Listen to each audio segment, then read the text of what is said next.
नमस्कार and welcome you all at Indologus. आज हम करेंगे, हमारा जो छोटा सा टॉपिक है, 18वीं लोकसभा इलेक्शन हमारे हाल ही में घटित हो चुके हैं, पूरी तरह से कैबिनेट बन गई है और इसका कर लेंगे हम अब तक का सारा अपडेट। चलिए शुरू करते हैं इस वीडियो को। सबसे पहले देखिए, क्वेश्चन है, लगातार तीसरी बार भारत के प्रधानमंत्री बन गए हैं हमारे नरेंद्र मोदी। ये करंट हमारी एनडीए गवर्नमेंट के लीडर हैं, ठीक है।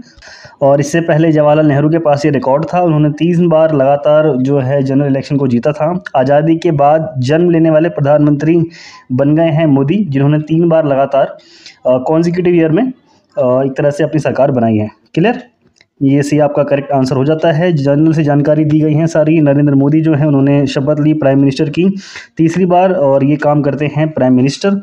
उनको एडमिनिस्ट्रेशन के लिए पीएम के रूप में शपथ दिलाने का कार्य किया है द्रौपदी मुर्मू जी ने, ठीक है। इसके लिए आपका स्पेसिफिक आर्टिकल जो है वो है आर्टिकल 75। इसके थ्रू प्रेसिडेंट जो हैं वो अपॉइंट करते हैं पीएम को, जो कि लीड करता है देश के लिए। और कोई आर्टिकल ऐसा स्पेसिफिक है नहीं आपके लिए, इसमें सारी जानकारी मैं दूंगा आपको अभी आगे। और आगे भी क्या, जनरली ये देख लो कि आर्टिकल 74 जो है वो बताता है कि आपका एक काउंसिल ऑफ मिनिस्टर होगी, जो पीएम के साथ मिलकर के प्रेसिडेंट को देश चलाने के लिए हेल्प करेगी। क्लियर।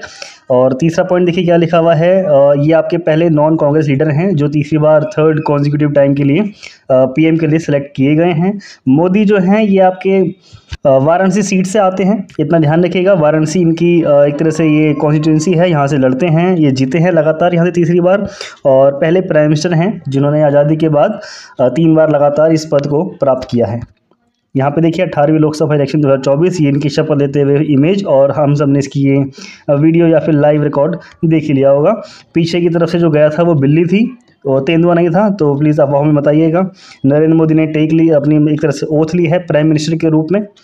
यहाँ पे देखिए लोकसभा के बारे में इस बार क्या क्या जानकारियाँ हैं। ये जो इलेक्शन हैं ये 7 फेज़ में पूरे हुए। हमारे 543 सीट्स के लिए यहाँ पे लोकसभा में जो है फाइट हुई थी टोटल। और लोकसभा इलेक्शन 2024 इसके रिजल्ट आए हैं 4 जून 2024 को। इलेक्शन कमीशन की इस बार टैगलाइन थी, celebration of elections, pride of the country. Registered voters हैं भारत के पास 96,88,21,926।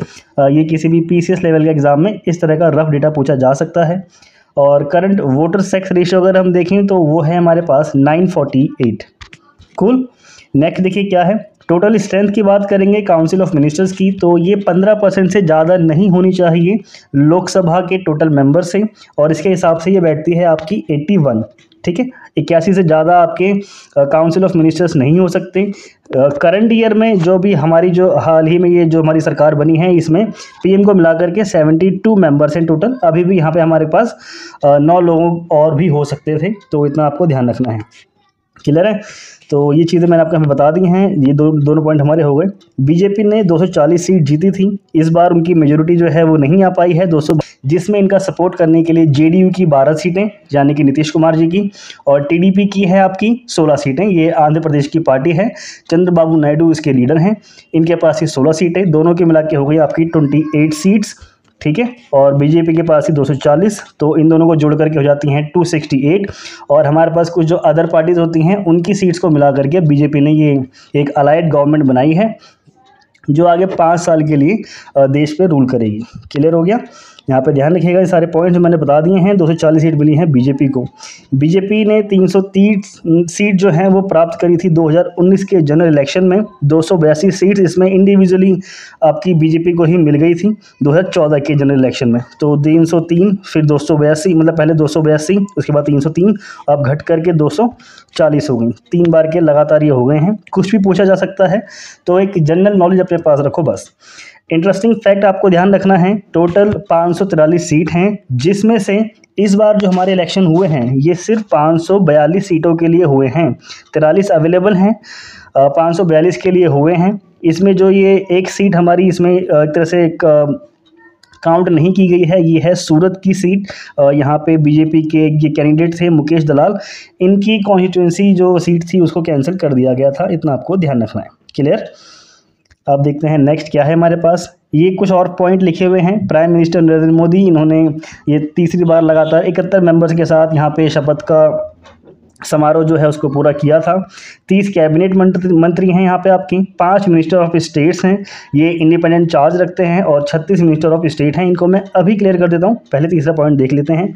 राजनाथ सिंह जी हमारे पुराने हैं, अमित शाह जी पुराने हैं, नितिन गडकरी हैं, JP नड्डा, जयशंकर जी हैं, HD कुमारस्वामी, जीतन राय मांझी हैं, राजीव रंजन हैं, सर्बानंद सोनोवाल, निर्मला सीतारमन, और बाकी जो हैं वो हमारे पास हैं। अब यहाँ पे आते हैं, देखो ये जो हमारे पास मेंबर हैं 36, 30 और 5, टोटल हो गए 71, और PM हमारे खुद मिलाकर के हो गए 72। तो ये जो आपके 30 कैबिनेट मंत्री हैं, ये कौन होते हैं? जो सत्ताधारी दल होता है ना, इसके वरिष्ठ नेता होते हैं। वरिष्ठ का मतलब यहाँ पे आप उम्र से मत लगाइएगा, इसको आप एक्सपीरियंस से समझें। ये एक्सपीरियंस मंत्री हैं जो कैबिनेट के अंदर शामिल होते हैं, और इनके पास ही प्रमुख मंत्रालय भी होते हैं। मंत्रिपरिषद को हेल्प करने के लिए इनको लाया जाता है, यही जो है मेन फैसले लेते हैं, और इन जनरल इसके अंदर 25 से 30 मंत्री आते हैं। ठीक है, तो 30 कैबिनेट मिनिस्टर हमारे पास यहाँ पे अवेलेबल हैं। तो पहले मंत्री आपको क्लियर हो गए। दूसरे तरह के मंत्री कौन हैं? ये आपके स्वतंत्र प्रभार वाले राज्य मंत्री होते हैं, यानी कि 5 ऐसे मंत्री आपको इस बार दिए गए हैं। यह यहाँ पे लिखा हुआ भी है आपका, 5 minister of state with independent charges. ये कौन से मंत्री हैं? ये वो मंत्री हैं जिनको छोटे मंत्रालय दिए जा रहे हैं। ठीक है, छोटे छोटे मंत्रालय दिए जा रहे हैं, और विशेष रूप से जब इनको बुलाया जाता है तभी ये कैबिनेट की बैठकों में हिस्सा लेते हैं। इन जनरल आकर के कैबिनेट की बैठक में हिस्सा नहीं लेते, यानी कि किचन कैबिनेट, आपने अगर आप पढ़ी होगी किताब तो उसमें लिखा होता है किचन कैबिनेट में ये हिस्सा नहीं लेते, जब बुलाया जाता है तभी लेते हैं। बाकी आते हैं आपके 36 मिनिस्टर ऑफ स्टेट्स। ये कौन है? ये मतलब ये अपने अपने जो बड़े विभाग होते हैं ना, छोटे विभाग हो गए, बड़े विभाग हो गए, उन कैबिनेट मंत्रियों की, ठीक है, और आपके स्वतंत्र प्रभार वाले जो मंत्री होते हैं उनको सपोर्ट करने के लिए, उनकी सहायता करने के लिए मिनिस्टर होते हैं। तो ये हो गए आपके 36 मिनिस्टर ऑफ स्टेट्स। यहाँ पे 3 तरह के जो मंत्री होते हैं, उनके बीच में जो डिफरेंस है वो आपको क्लियर हो गया होगा। अब देखते हैं नेक्स्ट हमारे पास क्या है। यहाँ पे ये देखिए किस राज्य से कितने मंत्री आए हैं, ये चीज़ें आपको ध्यान रखनी है। स्पेसिफिक किसी एग्जाम में इसको पूछा जा सकता है। यूपी से आप देख लीजिए, यूपी दिख रहा है हमारे को। यूपी से हमारे पास ये 9 मंत्री हैं जो बने हैं। महाराष्ट्र से हमारे पास 6 हैं। आंध्र प्रदेश इंपॉर्टेंट है क्योंकि यहाँ के लीडर ने हमारे को सपोर्ट किया है। 3 मंत्रियों को यहाँ पे कैबिनेट में जगह दी गई है। इसके अलावा आपका जो बिहार है वो इम्पोर्टेंट है क्योंकि नीतीश तो सबके हैं।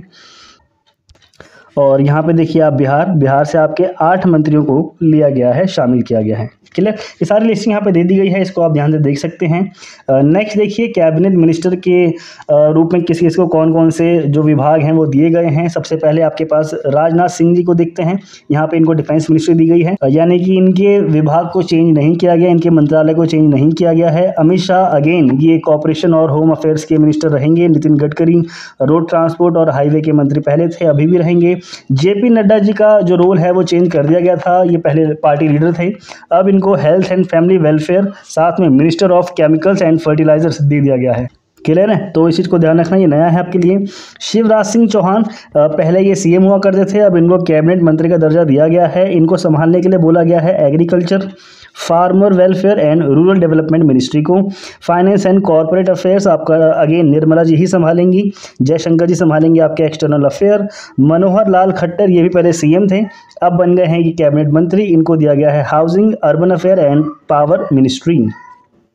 HD कुमारस्वामी ये बने हैं आपके ministry of heavy industries and steel के प्रमुख। पीयूष गोयल ये commerce and industries. Dharmendra Pradhan education. Jitan Ram Manjhi ये बने हैं micro small and medium enterprises. ठीक है, और राजीव रंजन सिंह ये ललन सिंह के साथ अलाइज, ये दोनों मिलकर ही संभालेंगे आपके पंचायती राज, फिशरीज, एनिमल हस्बेंड्री और डेयरी को। Clear. Sarbananda Sonowal port, shipping और वाटरवेज, ये सारी चीज़ें हैं, इसका आप स्क्रीनशॉट ले सकते हैं। नेक्स्ट देखिए क्या है, डॉक्टर वीरेंद्र कुमार ये हैं social justice and empowerment minister. के राम मोहन नायडू ये संभालेंगे सिविल एविएशन। इस तरह से आप ये पूरी लिस्ट जो है इसको आप देख सकते हो। यहाँ पे ये जो व्यक्ति हैं चिराग पासवान जी, ये काफ़ी ज़्यादा न्यूज़ में रहे हैं, इनको दिया गया है food processing industry. Clear. Next देखिए 18वीं लोकसभा 2024 का जो चुनाव है, इसमें कौन कौन से हमारे विजिटर्स हैं जिनको बुलाया गया था। यहाँ पे आपके prime minister of Bangladesh Sheikh Hasina ji को बुलाया गया है, साथ में भूटान के मिस्टर शेरिंग तोगबे ये भी आए थे। क्लियर। नेक्स्ट आपके पास मॉरिशस के प्राइम मिनिस्टर आए थे, यहाँ पे आपके प्रविंद कुमार जगनॉथ ये इनका नाम है, और नेपाल के वही आपके प्राइम मिनिस्टर यहाँ पर थे। मालदीव के आए थे, श्रीलंका के थे, वाइस प्रेसिडेंट सेशल्स के यहाँ पर अहमद अफीफ ये भी मौजूद थे। नेक्स्ट देखिए कुछ फैक्ट हमारे पास प्राइम मिनिस्टर्स के लिए क्या क्या हैं। ध्यान रखिएगा संविधान के अंदर स्पेशल प्रोसीजर क्या होगा प्राइम मिनिस्टर को चुनने का, इसके बारे में वर्णन नहीं किया गया है, ठीक है। और उनका अपॉइंटमेंट कैसे होगा इसके बारे में भी नहीं बताया गया है। ये हमारे जो हमारे पार्टी लीडर थे उस टाइम के, उन्होंने खुद ही डिसाइड करा कैसे कैसे उसको चुना जाएगा और फेयर एक तरह से निर्णय लिया जा सकता था। आर्टिकल 75 जो है ये कॉन्स्टिट्यूट करता है पीएम को कि ये पीएम बनाया जाएगा, इनको अपॉइंट किया जाएगा प्रेसिडेंट के द्वारा। आर्टिकल 74(1) ये स्टेट करता है कि काउंसिल ऑफ मिनिस्टर होगी जो प्रेसिडेंट की हेल्प करेगी पीएम के अंडर उनके कैबिनेट मंत्रियों के द्वारा, ठीक है। यानी कि काउंसिल ऑफ मिनिस्टर्स होंगे वो हेल्प करेंगे। ये जो ओथ का कार्य है ये प्रेसिडेंट के द्वारा दिलाई जाएगी प्राइम मिनिस्टर को और उनके साथियों को। जो ओथ है ये 30 शेड्यूल में डिस्क्राइब की गई है, टोटल 12 शेड्यूल हैं।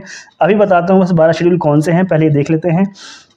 मिनिस्टर जो हैं वो टोटल सीट के 15% से ज़्यादा नहीं होने चाहिए। प्राइम मिनिस्टर जो डायरेक्ट रिपोर्ट करेंगे प्रेसिडेंट को, जितने भी वो डिसीजन लेते हैं काउंसिल ऑफ मिनिस्टर्स के साथ।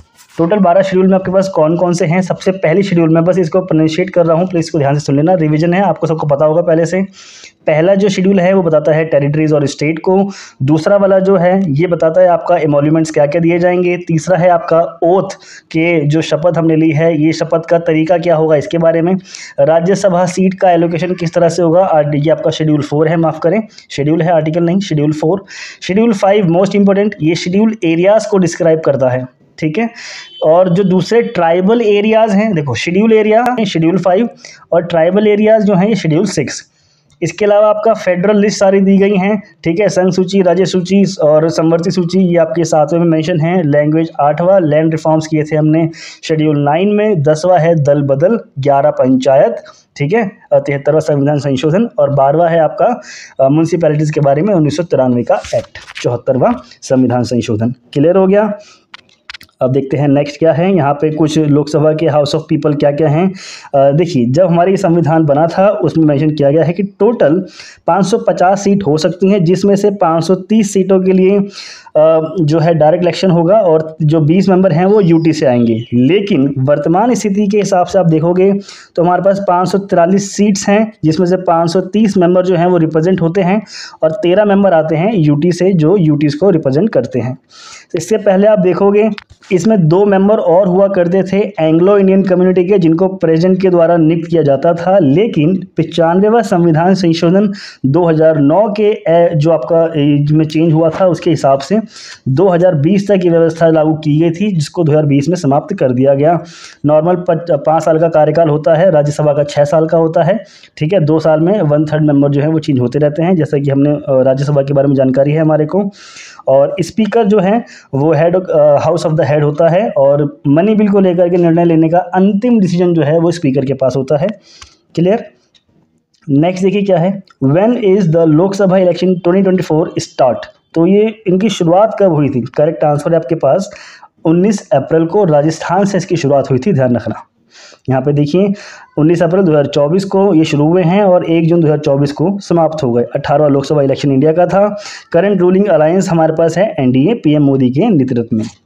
नेक्स्ट, चुनाव कितने चरणों में आयोजित किया गया, 7 चरणों में चुनाव हुआ है, डी आपका करेक्ट आंसर है। शुरुआत हुई थी आपकी 19 अप्रैल को, उसके बाद इसको मतलब सेकंड आया आपका 26 अप्रैल को, तीसरा था 7 मई को, फिर 13 मई को, उसके बाद 20 मई को, 25 मई और फिर 1 जून। इस तरह से हमारे इलेक्शन कंडक्ट कराए गए। यहाँ पे देखिए which alliance has got a majority in Lok Sabha election 2024, तो ये है आपका एनडीए, ये आपका करेक्ट आंसर है। यहाँ पे पूरी जानकारी दी गई है। वही सारी बेसिक चीज़ें यहाँ पे भी फोटो के थ्रू दिखाई गई हैं। 2019 में बीजेपी को मिली थी 303 सीट, 2024 में मिली हैं 240 सीट, जिसके थ्रू बीजेपी जीत तो गई है लेकिन मेजॉरिटी में नहीं आ पाई अपने दम पर। अब उन्होंने अलाइड किया है आपका जेडीयू और टीडीपी को, जिसके थ्रू अब वो अपनी सरकार चलाएंगे। यहाँ पे देखिए ये जो आपका ऑरेंज वाला पार्ट है ये 2019 के इलेक्शन को बताता है कि बीजेपी ने कौन से क्षेत्रों में अपनी सरकार बनाई थी, और यहाँ पे जो ब्लू वाला है ये इंडिया ब्लॉक के पार्टीज को दिखाता है कि उन्होंने कहाँ कहाँ अपनी सरकारों को इस बार जीत दिलाने में सफलता हासिल की है। यहाँ पे पूरी जानकारी 544 में से 2019 का, 544 2024 का, ठीक है। इंडिया ब्लॉक को यहाँ पे आप देख सकते हो 233 सीट मिली हैं। यहीं पर जब इन्होंने अलग अलग लड़ाई करी थी तो यूपीए को मिला था 90% शेयर, इतना आप देख सकते हो। 90 मतलब 90 सीट्स का शेयर यहाँ पे मिला था, और एनडीए को टोटल 352 सीटें हो गई थी। इनके जो दूसरे छोटे मोटे पार्टी होती थी उनको अलाइड करके इन्होंने इतना काम कर दिया था। क्लियर। यहाँ पे देखिए लोकसभा में किस राज्य में सबसे अधिक निर्वाचन क्षेत्र हैं, तो वो ऐसा हम सब जानते हैं उत्तर प्रदेश के अंदर 80 सीटें आती हैं, और इस बार को बहुत बुरी हार यहाँ पे समाजवादी पार्टी के थ्रू योगी सरकार को देखने के लिए मिली है, ठीक है। और इसके बाद दूसरा स्थान है आपका महाराष्ट्र का 48 सीटों के साथ, ठीक है। एक करेक्ट आंसर है। यहाँ पे आप देख सकते हो बीजेपी को इस बार इसमें नुकसान देखने को मिला था। 17 सीटों का प्रॉपर साफ मतलब पूरी तरह से सफाया नुकसान देखने को मिला है बीजेपी को 2024 के अंदर। टोटल 33 सीट ही जीत पाई है, और सपा यानी कि समाजवादी पार्टी आपकी जीती है 37 सीट्स, ठीक है। 29 सीटें बीजेपी ने खो दी अपनी इस वाले इलेक्शन के अंदर। 2019 में बीजेपी को यहाँ से 41 सीटों में जीत हासिल हुई थी, और 9 सीटें यहाँ पे लॉस हुई थी। मतलब टोटल मिलाकर 62 सीट यहाँ पे बीजेपी जीत गई थी, और बीएसपी को मिली थी मात्र 10 सीटें, ठीक है। कांग्रेस की थी 7, और ये वही सारी चीज़ें आपको दी गई हैं। 2014 में से आप देख सकते हो बीजेपी ने यहाँ पे दोबारा जीती थी 41 सीटें, और टोटल यहाँ पे गठबंधन मिलाकर के हो गई थी 71। सपा की थी 5, कांग्रेस की थी 7। इस तरह से हाल ही के जो निर्णय हैं वो आपके सामने आ गए हैं, जनता ने किसको कहाँ कैसे कितने नंबरों से पास किया, फेल किया। नेक्स्ट क्वेश्चन क्या है हमारे पास, लोकसभा चुनाव 2024 में जीतने वाली सबसे कम उम्र की आदिवासी महिला कौन बनी है, तो ये हैं आपकी Priyanka Jarkiholi. B is the correct answer. यहाँ पे देखिए ये कर्नाटक के चिकोदी लोकसभा कॉन्स्टिट्यूंसी से इन्होंने एमपी के लिए फाइट करी थी, और इन्होंने डिफीट किया है एमपी और बीजेपी लीडर अन्ना साहेब जोले को। कांग्रेस पार्टी की तरफ से इन्होंने ये लड़ाई लड़ी थी और ये जीत गई हैं। नेक्स्ट क्वेश्चन क्या है, when was the first Lok Sabha session of independent India held, तो ये हुआ था आपका 13 मई 1952 को। यहाँ पे देखिए 17 अप्रैल 1952 को जब हमारे को फर्स्ट जनरल इलेक्शन देखने के लिए मिले थे, उसके बाद पहला सेशन जो लिया गया था वो था 13 मई 1952 को लोकसभा के अंदर वो संपन्न हुआ था। नेक्स्ट क्वेश्चन है, what is the minimum age for the candidate to qualify for Lok Sabha election, तो वो 25 साल से अधिक उम्र का होना चाहिए, यानी कि न्यूनतम उम्र उसकी 25 साल है। D is the correct answer. ये सारी यहाँ पे चीज़ें दी गई हैं। राज्यसभा के लिए ये उम्र 30 साल है। What is the minimum age to vote in the Lok Sabha election, तो लोकसभा के लिए अगेन रिपीट क्वेश्चन अलग तरह से पूछा गया है। 25 यहाँ पे एज दी गई है, ठीक है। नेक्स्ट क्वेश्चन हमारे पास, what is the minimum age to vote in Lok Sabha election, तो आपको भाई वोट डालना है तो आपकी न्यूनतम उम्र 18 साल होनी चाहिए।